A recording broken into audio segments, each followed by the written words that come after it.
If you look at the brushes I currently use in my work, you'll see every single one of them is a round brush. So I'm very excited to be trying out this set of new paintbrushes today, which along with 3 round brushes also includes 5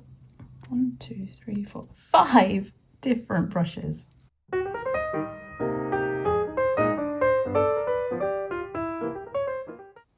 This set of brushes was very kindly sent to me by Artify.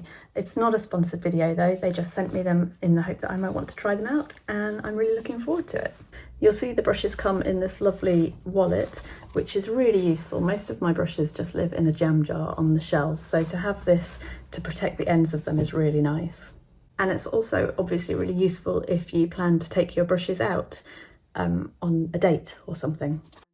And this little card, which gives a little overview of each brush and what you can achieve with them, was also included, which is a nice touch because, as I said, I'm used to just using round brushes. It's been a long time since I've experimented with anything different. So today I'm going to do some basic mark making with each of the brushes to try and get a feel for what you can do with them, and then I'm going to have a go at painting a dog portrait. I'm just going to use the reverse of this colour chart that I made the other week, and I'm going to start with this round brush. I love this purple colour on these paintbrushes. They feel really nice. So let's go for some burnt sienna.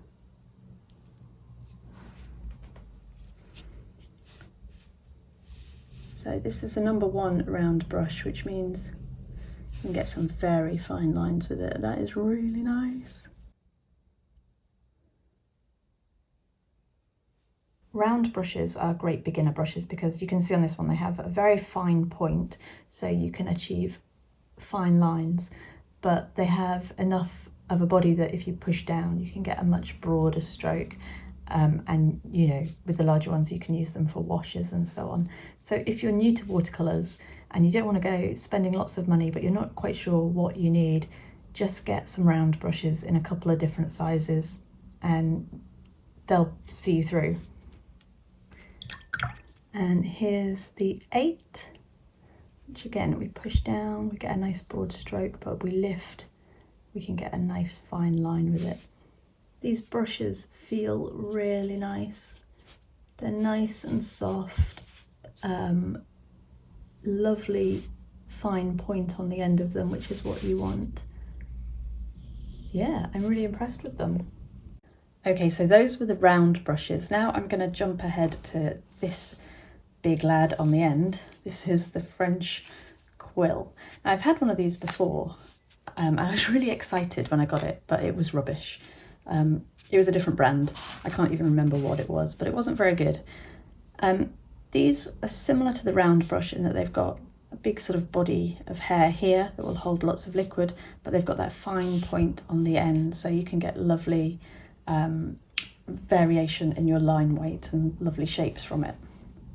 So on the little card that came with the brushes, they describe this as a mop brush, and it says soft strokes for washes, blending soft edges, feathering strokes for transitions, soft textures, great for clouds, atmospheric effects. I'm not sure how useful that is. I'm just gonna give it a go. So again, we can get that lovely fine point, but we can push down and get much broader strokes from it, and because it holds so much liquid, this really is good for washes. It does look a bit like a cloud. They were right. Let's try blending that out onto the paper. But let's put a different colour in. No, that's the same colour. Well, that's nice. Yeah, this is a really useful brush for filling large areas of background and so on, and just sort of splodging the paint on. But again, look at that lovely fine line. And I suppose this would be really useful for flowers, for botanical sort of, not like that. I was thinking like petals like this. Okay, I don't pretend to be a botanical artist. Next, I'm going to use the flat brush because I've tried these before. They're fairly straightforward. If you have a larger one than this, they're great for covering larger areas and doing washes again. But the thing with the flat brush is you can get these lovely straight lines. Let's have a look at the Cattoog.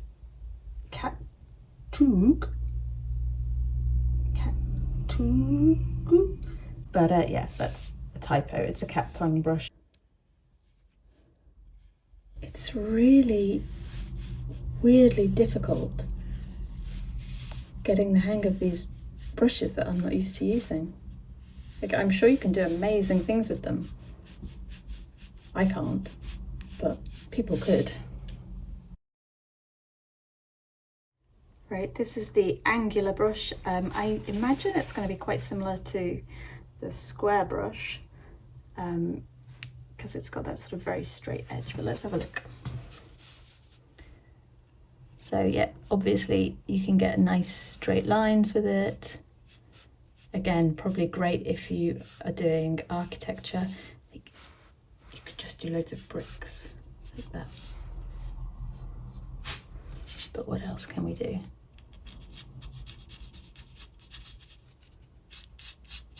Ooh.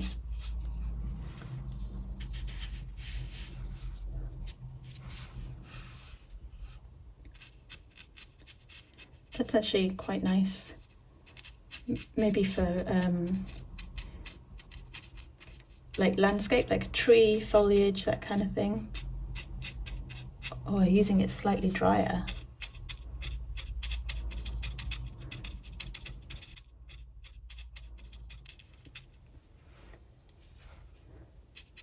I don't really use watercolours dry very often. I tend to be very wet when I... That didn't sound right. And I tend to use a lot of water when I paint with watercolours. I'm very splodgy and messy. Okay, I like this. This is, I don't know what I'd do with it, but I like the effects. So I have just two brushes left. They're both daggers, a 6 and a larger 8. Let's start with the 6. I have no idea sort of what these are used for or how they might differ from any of the other ones. Oh, okay, I like that. So, I mean, I guess you're supposed to hold it like this, like you'd hold a quill pen or something. Again, very nice fine lines with the edge of it.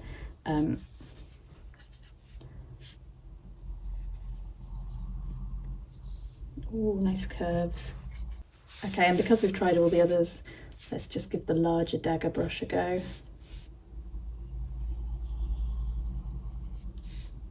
That's more like what I was going for.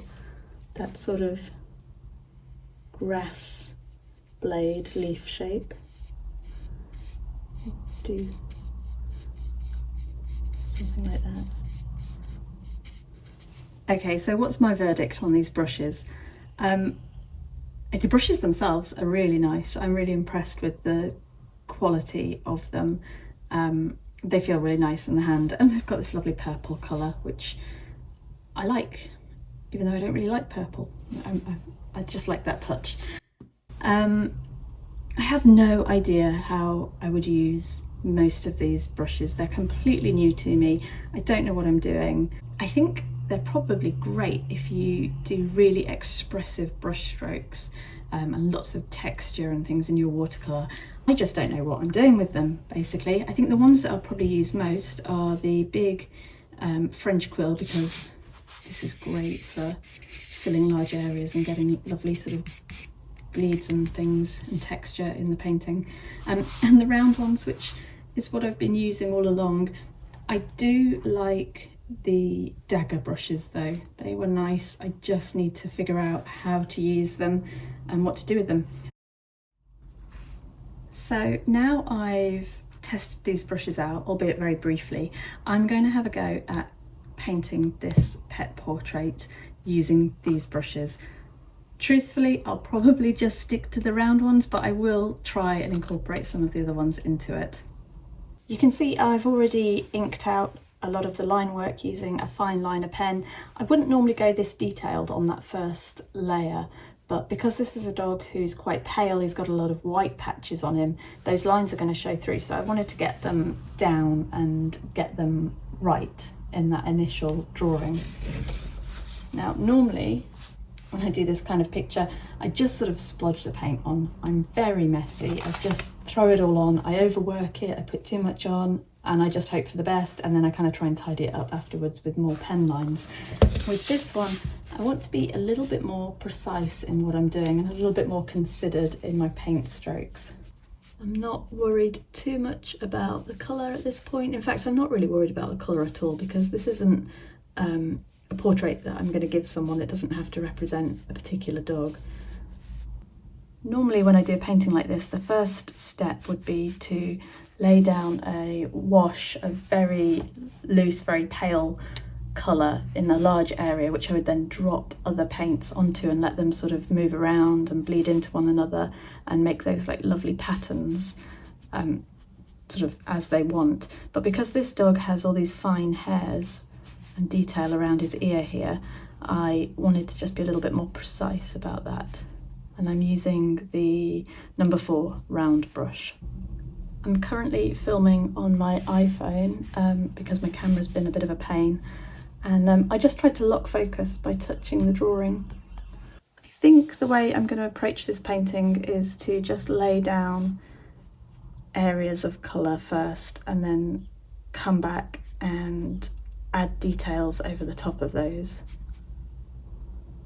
Okay, I hope you agree that so far that colour combination is looking kind of hideous.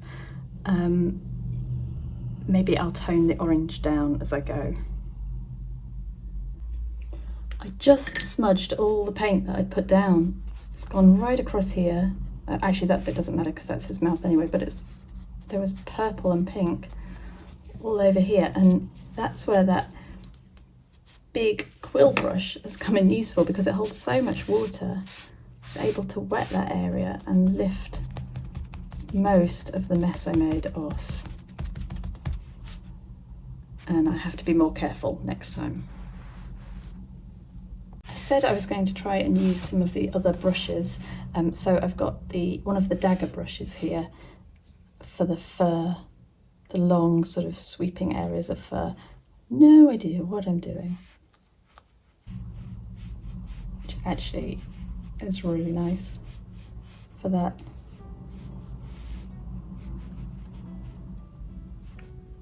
The paint I'm using in this section, I don't know how well it will show up on the camera because I'm using a very thin pale wash, but this is Daniel Smith's Shadow Violet, which is one of my favourite colours, one of my favourite paints for doing this sort of thing with, because this is a white dog, but he's not completely white here. He's got, you know, areas of light and shadow and sort of base coat hair showing through perhaps in some areas.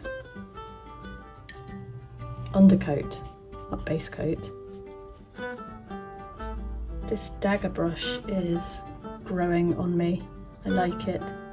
Don't know if I'm using it right, if there is a right way to use it, but it's quite good for this sort of hair, long flowing hair effect. I'm just adding in some Payne's grey and a little bit of sepia.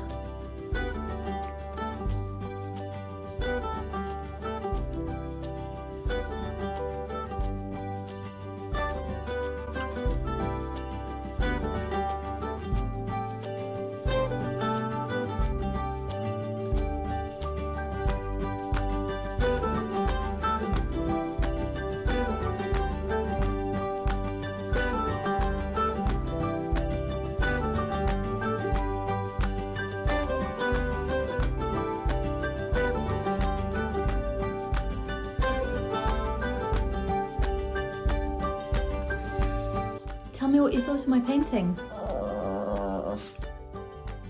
Okay.